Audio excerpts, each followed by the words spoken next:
Benissimo. Grazie.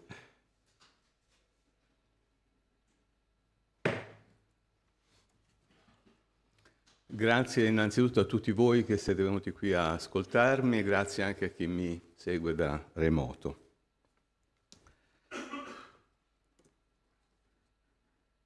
Il tema di questa presentazione riguarda i risultati ancora parziali di un progetto di Ca' Foscari che dirigo dal 2018, la prospezione archeologica di una parte del Wasit, una regione dell'Iraq situata a sud-est di Baghdad, lungo il corso del Tigre al confine con l'Iran.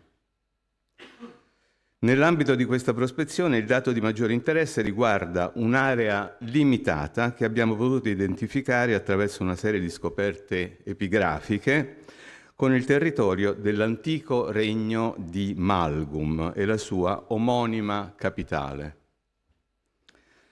Alcuni indizi di questa identificazione erano già emersi pochi anni fa. Gli indizi si sono ora però trasformati in certezza e ci hanno indotto a esplorare sistematicamente un'area compresa nel raggio di circa 10 chilometri dalla capitale di questo regno. Fino a qualche anno fa Malgum era noto soltanto da documentazione esterna e in primis da documenti provenienti da città babilonesi dell'epoca di Hammurabi di Babilonia. Siamo cioè intorno al 1750 a.C., ma la fondazione della città di Malgum, è più antica e risale almeno alla fine del terzo millennio a.C. La scoperta di Malgum e la possibilità di un'indagine sistematica del suo territorio sono importanti di per sé, ma sono anche uno stimolo ad ampliare l'orizzonte della ricerca, soprattutto a nord-est, verso il confine con l'Iran, confine particolarmente caldo, come voi immaginerete in questi anni, e quindi diciamo quello che ho detto è una prospettiva di ricerca, ma certo per il momento non facile. L'attività di ricerca in Iraq pone comunque ancora oggi non pochi problemi e credo che su questo qualche parola vada spesa. Pesano ancora sul paese le conseguenze delle guerre provocate da Saddam Hussein e gli oltre 30 anni tra il 1980 e il 2010 di quasi totale chiusura, quasi, ma pressoché totale chiusura rispetto a qualsiasi collaborazione con istituzioni accademiche dell'Occidente. Rispetto alla regione del Kurdistan, regione autonoma, le attività di ricerca sul territorio iracheno hanno fatto molta più fatica a decollare.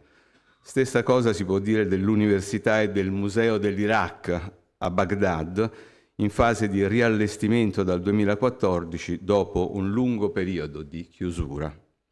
E considero questa diapositiva alla mia destra interessante solo da questo punto di vista, cioè questa è stata l'effettiva riapertura del museo alle visite degli studenti, quindi una cosa particolarmente importante. Oggi sono ripresi scavi e restauri su grandi siti come Uruk, Ur, Nippur, e si sono avviati diversi progetti di ricognizione, soprattutto in funzione della tutela di aree archeologiche a rischio. La diapositiva che riguarda l'antica Gir Sutello, lì alla mia sinistra, l'ho inserita soltanto per farvi vedere quali sono le dimensioni di queste aree archeologiche e quanto poco si sia fatto recentemente. Vedete che non ci sono strutture in vista in quell'enorme sito in questo momento. Resta il fatto che le condizioni attuali della ricerca in territorio iracheno continuano a scontare ritardi. Per chi voglia fare ricerca sul campo, questo comporta una serie di limitazioni che hanno pesanti ricadute. Solo per citare alcuni esempi, la presenza diffusa di aree sotto controllo militare e dunque non accessibili,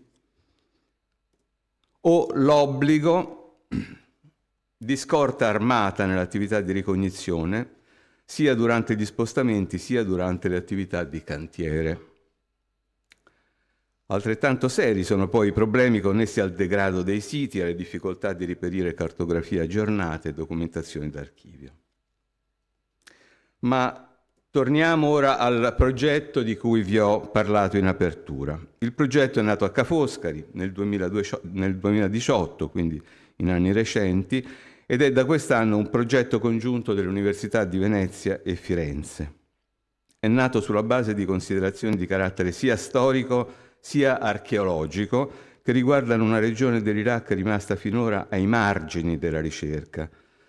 Come ho già detto in apertura, si tratta della regione di Wasit, oggi distretto amministrativo o, come si indica generalmente, governatorato di Wasit, che si trova immediatamente a sud-est di Baghdad e a ridosso dell'attuale confine con l'Iran. Dunque una regione che risulta geograficamente appartata rispetto alle direttrici viarie più battute anche dai pellegrini, come oggi si può spesso vedere sulle strade, che corrono lungo l'Eufrate tra Karbala, Najaf, Samawa, Nassiriya e Bassora. Il capoluogo della regione è Kut, una città di circa 200.000 abitanti, lungo il corso del Tigri, che dista circa 170 km da Baghdad. Geograficamente appartata, ho detto, ma anche politicamente esposta, perché il tratto di confine con l'Iran copre oltre 150 km e corrisponde a uno dei più frequentati corridoi di accesso dalla piana mesopotamica verso l'altopiano iranico, fin dall'antichità. Vicino a questo confine, sul tracciato della via tra Al-Zubaydia e Al-Badra, si trovano le rovine dell'antica città di Der, odierna Tel Akar, città ancora oggi pressoché inesplorata. Basta osservare l'alzato delle mura di cinta, che qui vedete, per capire quale importanza avesse tra la fine del III e il primo millennio a.C., quando ce ne parlano le iscrizioni reali sumeriche e quelle assire. Fin da allora Der segnava, per chi veniva dalla Babilonia, la via per l'Elam e per la sua capitale Susa, nella piana più a sud. La situazione di Der, al limite orientale della nostra concessione, riassume bene la problematica storica dell'intera regione, che è caratterizzata da una rarefazione di insediamenti urbani di tipo complesso. Le città sono cioè poche e relativamente isolate. E questo accade in una regione che è una sorta di corridoio strategico tra la piana del Tigri e i monti Zagros, come ci illustrano le fonti. Già le fonti sumeriche, siamo alla fine del III millennio, e ci parlano di incursioni sumeriche verso il nord che seguono appunto questo corridoio. Rispetto alla valle dell'Eufrate siamo di fronte a un modello insediativo molto diverso, almeno fino all'inizio dell'età seleucide, e molti sono i fattori che entrano in gioco e che il nostro progetto si propone di approfondire, dal rapporto tra città e campagna, all'organizzazione del territorio, agli aspetti geografici, soprattutto geomorfologici e idrografici di questa regione. In effetti, uno dei problemi più complessi rispetto allo studio dell'insediamento antropico nel Wasit riguarda il mutamento nel tempo del corso del Tigri e le trasformazioni intervenute nella fitta rete di canali che ne deriva, nonché l'interpretazione del paesaggio attuale alla luce di queste trasformazioni. Per esempio, la diffusa presenza di aree di steppa semiarida tra il Tigri e il confine con l'Iran, dovute al degrado progressivo del sistema di canalizzazione, oppure, come qui vedete nelle diapositive, le ampie zone di palude come Haural al-Medj a est e a ovest del fiume, già prosciugate al tempo di Saddam Hussein, per ragioni essenzialmente politiche, e oggi messe di nuovo a repentaglio dall'attraversamento indiscriminato di nuovi canali.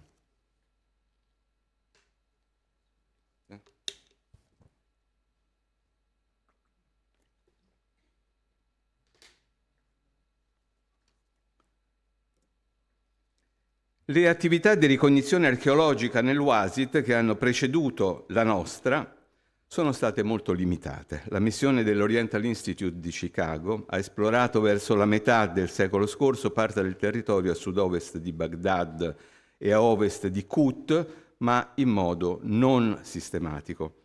Il nostro lavoro è partito proprio di lì.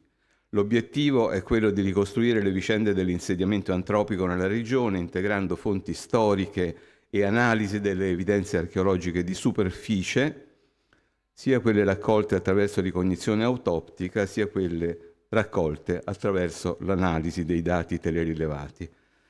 Come per qualsiasi attività di survey, questo significa catalogare i siti archeologici, darne una caratterizzazione geografica e geomorfologica, raccogliere selettivamente i materiali di superficie per ottenere una mappatura sistematica degli insediamenti per tipologie, caratteristiche topografiche e periodi di occupazione.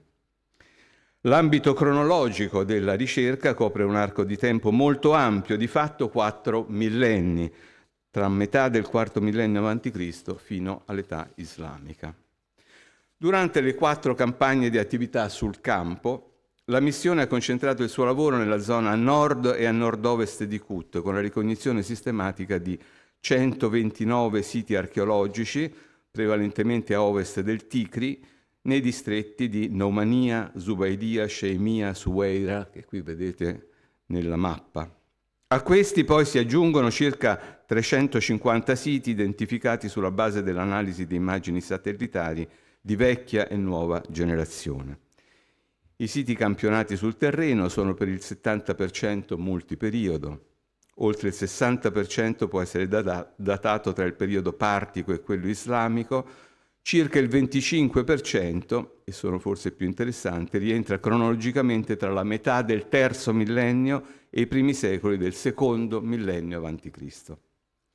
All'interno di questa ampia zona una serie di scoperte epigrafiche ha orientato più precisamente la nostra ricerca.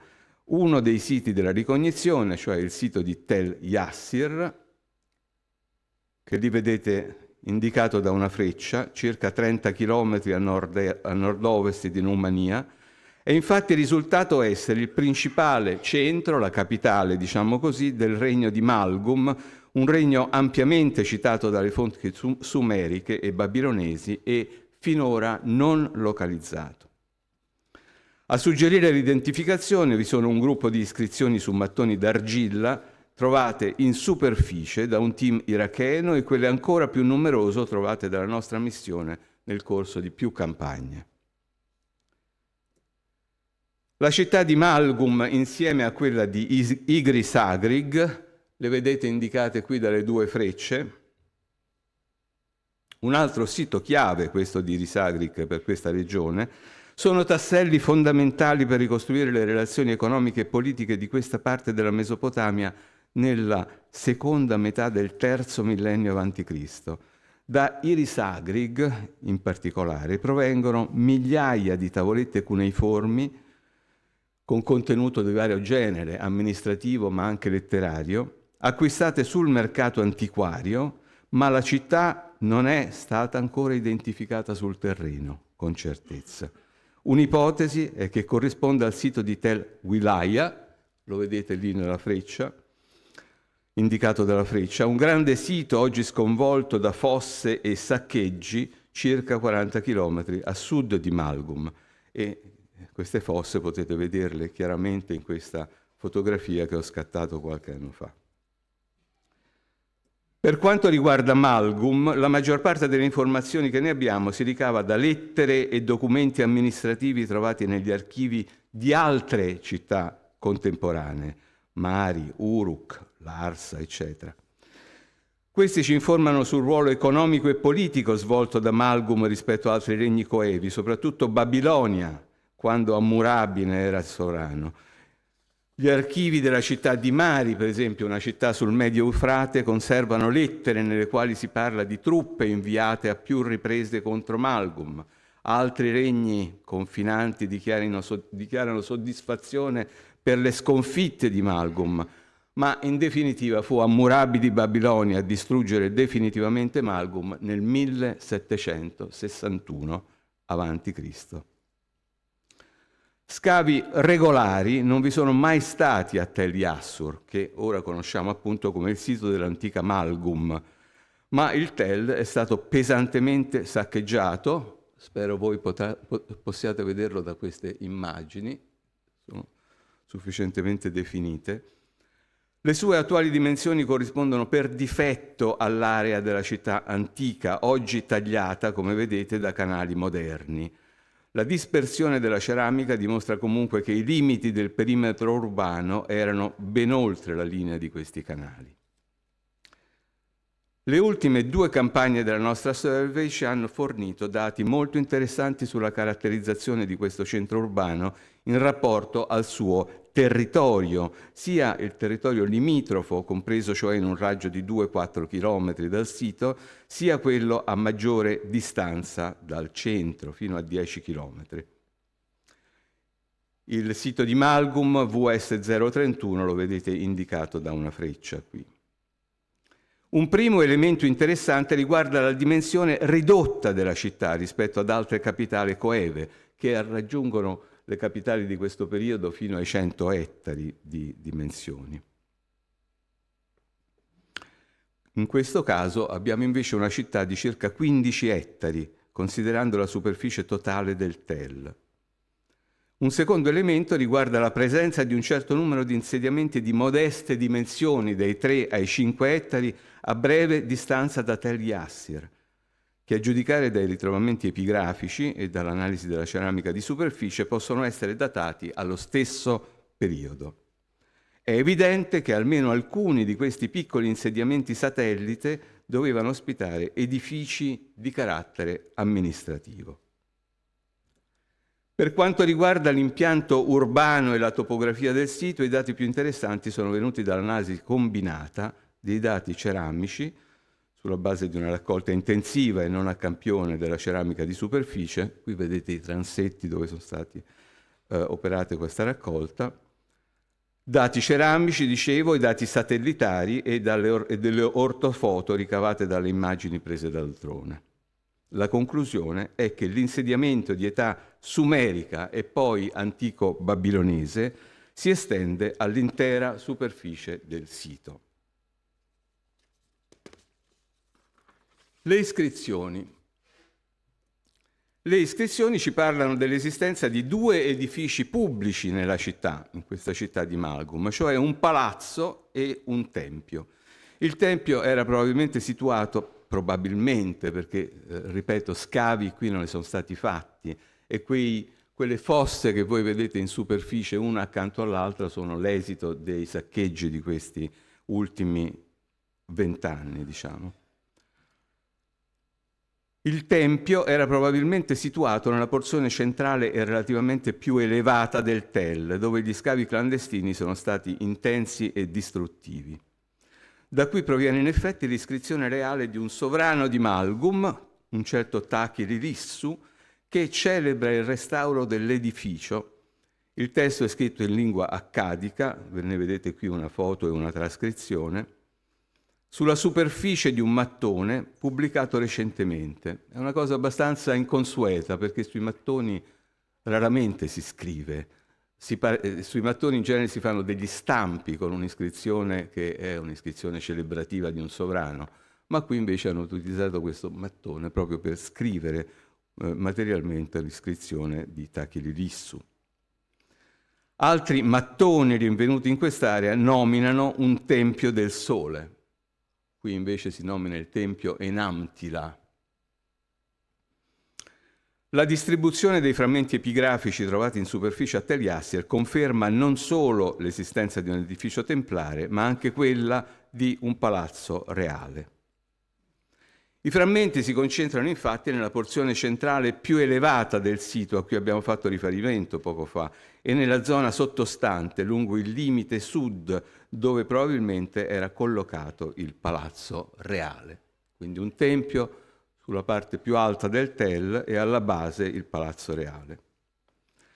La distribuzione delle iscrizioni reali, non solo a Malgum ma nell'area compresa dalla nostra survey, coperta dalla nostra survey, è molto significativa dal punto di vista politico territoriale. Una delle cose che più ci sta a cuore è questa analisi politico-territoriale proprio di questa area di Malgum e della sua regione. Le iscrizioni più antiche, quelle di età sumerica e antico-babilonese, grosso modo siamo tra il 2100 a.C. e il 1800 a.C., si concentrano a Malgum stessa e nell'area compresa entro i 10 chilometri dal sito. Mentre un altro consistente gruppo di iscrizioni di epoca questa volta neobabilonese, siamo nel VI secolo a.C., quindi a grande distanza dalla cronologia delle più antiche iscrizioni, si concentra nei siti più a nord, per lo più di piccole e medie dimensioni. Quindi, per riassumere, nell'età più antica troviamo una città, Malgum, con la sua piccola rete di centri satellite, che controlla politicamente e amministrativamente un territorio abbastanza ampio, l'odierno Wasit centro-settentrionale, lungo il corso del Tigri.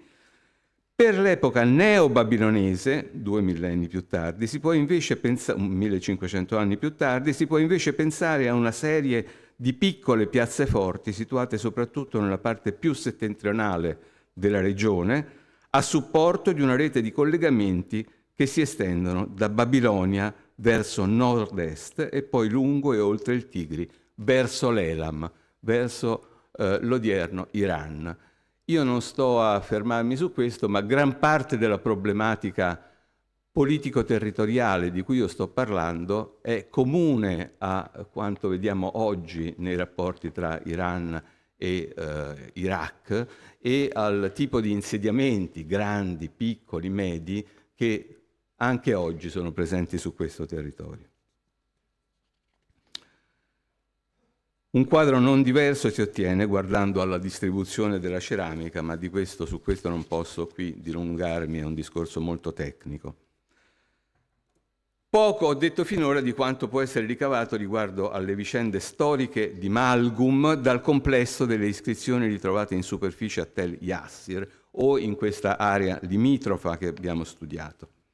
E qui naturalmente non posso scendere nei dettagli di ricostruzioni molto complesse, ma vale la pena citare un paio di dati interessanti dal punto di vista della autorappresentazione dei sovrani che si ricavano da questi testi. E anche questo ha molto in comune con la storia contemporanea. Il primo riguarda la costruzione di quello che viene descritto come il grande muro di Malgum, seguito alla distruzione di un forte nemico. Vedete la traduzione di questa iscrizione, che è appunto un'iscrizione a stampo, vedete qui.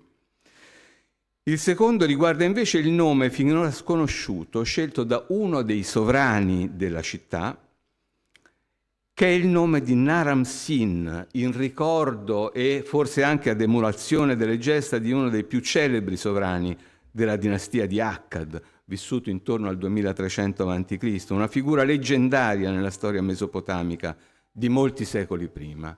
Ebbene, il re di Malgum, questo piccolo centro, decide di far proprio questo nome di Naram Sin, proprio in ossequio alla grandezza del suo predecessore.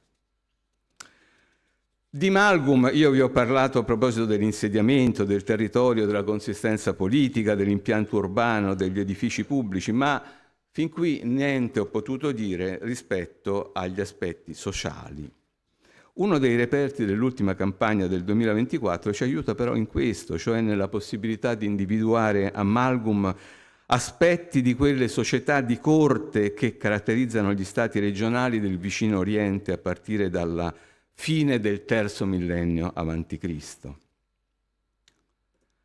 Sull'argine di un canale, tra il materiale di risulta, è stato infatti recuperato un mattone cotto sul quale è graffita la griglia di uno dei giochi di corte più popolari del tempo, il gioco delle 20 caselle, gioco diffuso nei palazzi orientali di cui è documentata una lunga storia che tocca tutte le aree del vicino Oriente, dall'Egitto all'Oriente Mediterraneo, dalla Siria alla Babilonia. Pochissimi gli esemplari del gioco così antico come il nostro reperto, abbastanza numerosi quelli di epoche più recenti. La griglia incisa sulla superficie del mattone occupa circa 25 x 6 cm, ma che dimensione aveva il supporto. Poteva trattarsi di un mattone di dimensioni standard, cioè 32 x 30 cm, ovvero un mattone di 40 x 30 cm. In quest'ultimo caso non avremmo un mattone inserito nel pavimento, e nel pavimento i pavimenti sono generalmente appunto di mattoni cotti, non crudi, ma una tavola appoggiata su un supporto. La griglia consiste in una serie di caselle quadrate di 2 x 2 cm. Le due colonne, laterali contengono 4 caselle, quella centrale è invece più lunga e sulla base degli esemplari più tardi doveva contenerne 12. La quarta casella è barrata, come vedete, con una X. Un esemplare grosso modo contemporaneo e integro di questa tavola da gioco proviene dalla città sumerica di Girsu. Siamo nel 2100 a.C. In questo caso manca lo spazio vuoto attorno alla griglia e nella colonna centrale le caselle barrate sono la quarta, l'8ª e la 12ª. È anche interessante che una piccola tavola con il gioco delle 20 caselle, questa volta piccola, leggera, portatile, contemporanea a quella di Malgum, circa 1800 a.C., sia stata ritrovata in una casa privata della città di Adab, che non è poi lontana da Malgum. Su quali fossero le regole e la storia di questo gioco si sono fatte molte ipotesi, ma quella più probabile poggia su 2 fortunate circostanze. Da una parte l'esistenza di un gioco simile che conosciamo abbastanza bene, che va sotto il nome di gioco reale di Ur, perché l'esemplare che trovate qui in alto è stato appunto ritrovato nella necropoli di Ur, di più antica attestazione rispetto al gioco delle 20 caselle, e dall'altra una testimonianza testuale, fortunatissima. 2 tavolette cuneiformi, una del VI secolo a.C., una del II secolo a.C., che descrivono le regole applicate al gioco delle 20 caselle in questo periodo più tardo, cioè alla fine del primo millennio. Secondo un'ingegnosa ricostruzione, il gioco funziona così. Ci sono 2 avversari da una parte e dall'altra della scacchiera, ciascuno ha 5 pedine a propria disposizione, le pedine si muovono dopo aver tirato i dadi. Vince chi arriva per primo all'ultima casella, avendo superato le difficoltà di fermate obbligatorie nelle caselle barrate. Ciò che a Malgum è attestato in forma di scacchiera rozzamente graffita, con vari errori, tra l'altro non mi sono soffermato su questo, ma chi ha fatto quella scacchiera l'ha fatto in modo molto sbrigativo. Quello che lì è attestato in forma di scacchiera graffita non è che una tappa, non la prima, ma una delle più antiche di una storia che si sposta progressivamente verso il Mediterraneo. Dal vicino Oriente all'Egitto della XVIII dinastia, alla Siria, a Cipro, si moltiplicano gli oggetti, scatole e astucci finemente lavorati e intarsiati che continuano la tradizione, forse anche parte delle regole della scacchiera di Malgum. Se Malgum verrà in futuro scavata, cosa che attualmente sembra molto difficile poter fare, e se qualche tavoletta iscritta si sarà salvata dal saccheggio dei moderni predatori, che hanno lavorato sodo, come voi avete visto dalle immagini in questi ultimi anni, chissà che non si possa ancora recuperare qualche informazione sul suo bel gioco, sulle sue regole e, perché no, sui protagonisti di quella storia. E con questo io vi ringrazio e soprattutto della vostra pazienza.